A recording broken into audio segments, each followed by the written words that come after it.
أعوذ بالله من الشيطان الرجيم بسم الله الرحمن الرحيم الرحمن علم القرآن خلق الإنسان علمه البيان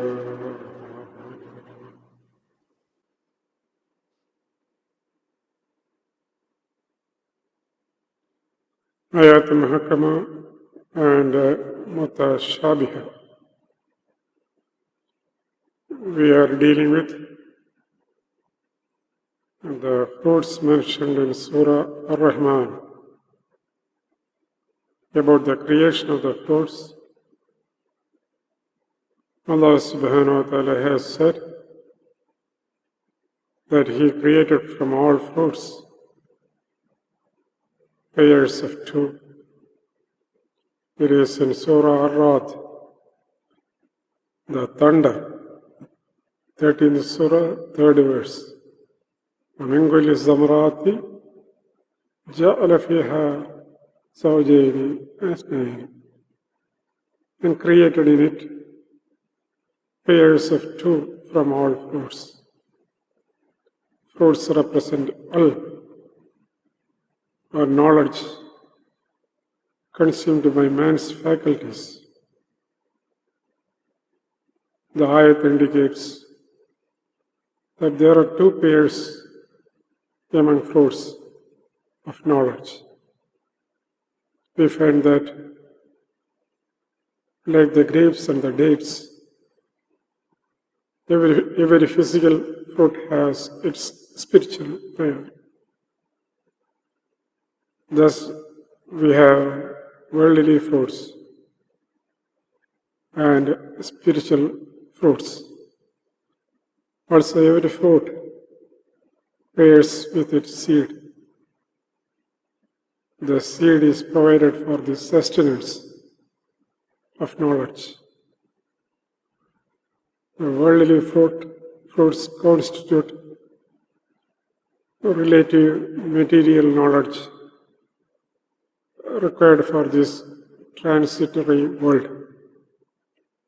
Their seeds are used to raise endless plantations in the grounds of mind and intellect.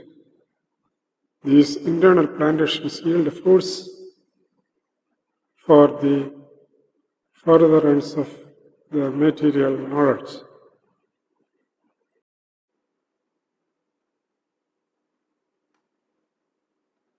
Allah nur as-samawat wal ard. Allah is the nur of the worlds and the earth. He subhanahu wa ta'ala conceals His nur in the seeds of fruits of knowledge, which is inconceivable to material searches. The nur prompts and enables endless researches and discoveries.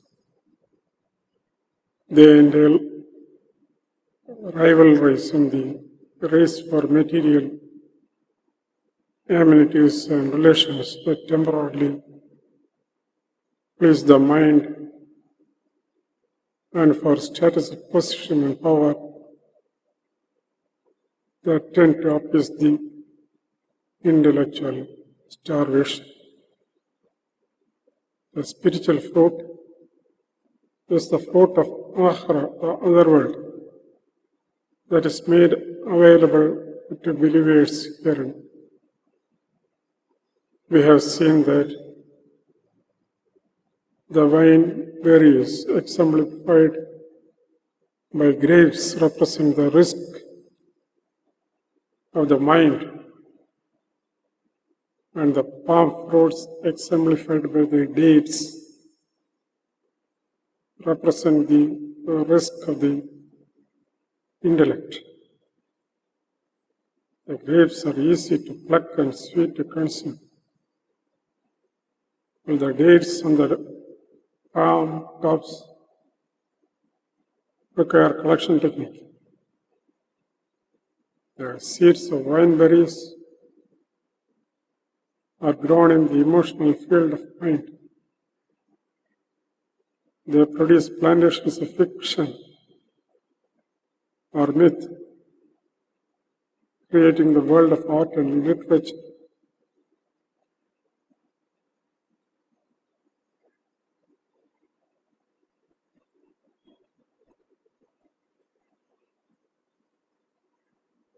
The seeds of palm fruits are grown in the intellectual grounds of thought.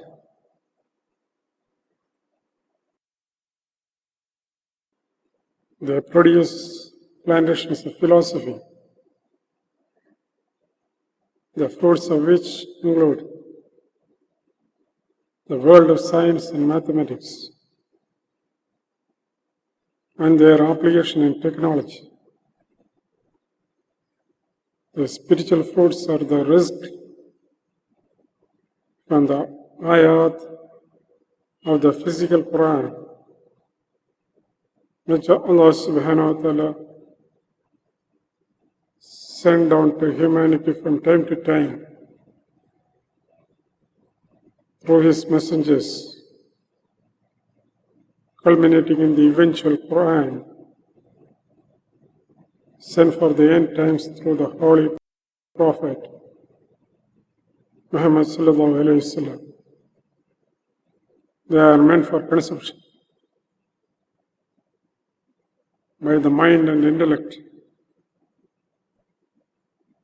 through recitation. The mind directly consumes the grapes among the ayaat, while the intellect consumes the dates after a collection process. There is on pondering over them. These fruits constitute the physical expression of one's deen or religion, the belief system. These consumable fruits of recitation, that is, grapes and dates, are contained in a set of clear, open verses called Ayaatu Mutashabiha.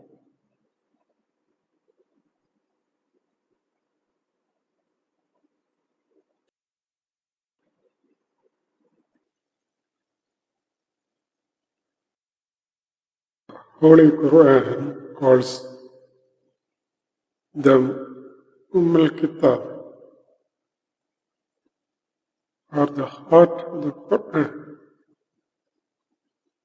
They are open to all. The believer follows the prescriptions therein, whereas a disbeliever rejects them. These fruits have seeds of qalb, or spiritual knowledge embedded in them. Upon recitation of the Quran, the seeds are received by the spiritual ears and sown in the qalb. The disbeliever and the hypocrite are internally deaf and hence throw away the seeds. The believer grows plantations that yield iman and taqwa, serving as the food of the nafs. Thus, the fruits that is released by the mind and the intellect for creating the deen of the believer pairs with the iman and the taqwa of the qalb.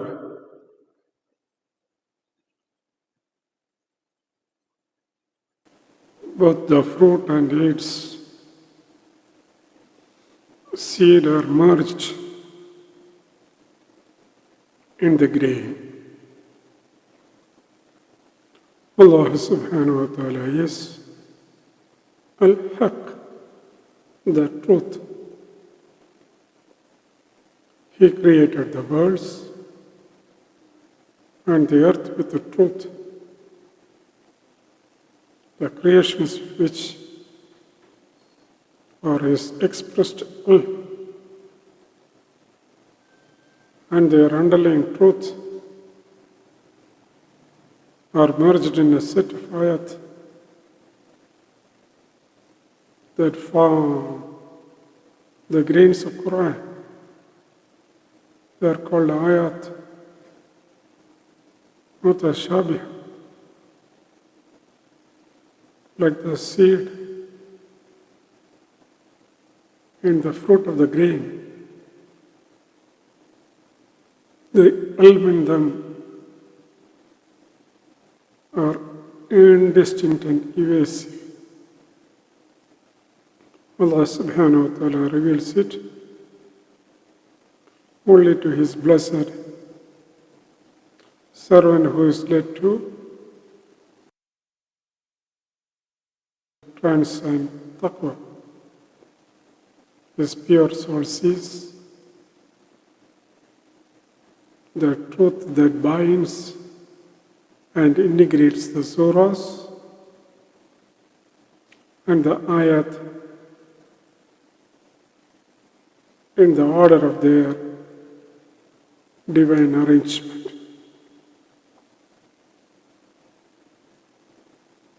He is qualified to share that ilm, like the farmer who distributes his harvests of grain to the consumer. No distinction is made amongst the consumers based on belief. The consumer relishes the fruit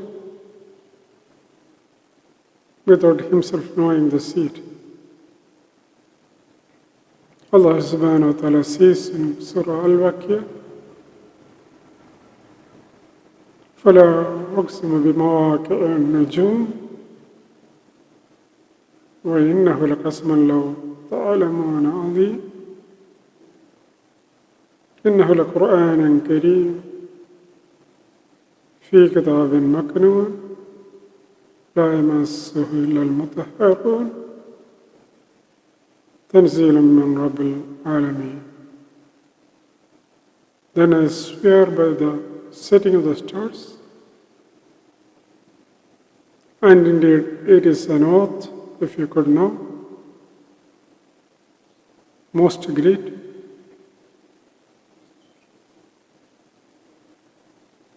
Indeed, it is a noble Quran,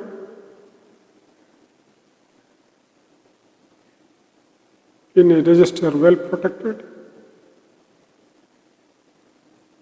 None touch it except the purified. A revelation from the Lord of the worlds.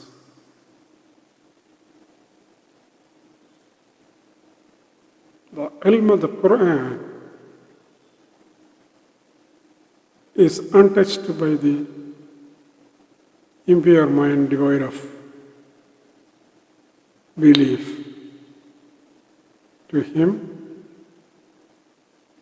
the Quran would seem to consist of meaningless,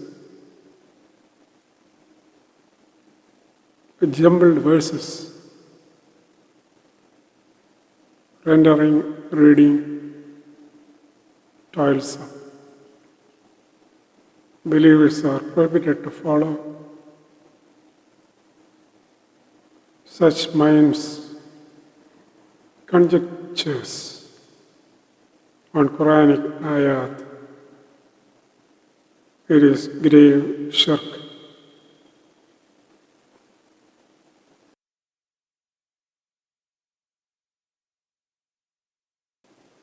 The sincere seeker will be led to the guidance of the open verses, the ayaat muhukkumah. The hypocrite will be led to focus on the closed verses, that is Ayaatu Mutashabiha, for spreading the darkness in which he wallows. As for the disbeliever, it is all the same whether the verses are closed or disclosed. He will not come to truth. For his qalb and inner ears are sealed, and there is over the inner ears a veil, and Allah knows best. Allahu A'lam.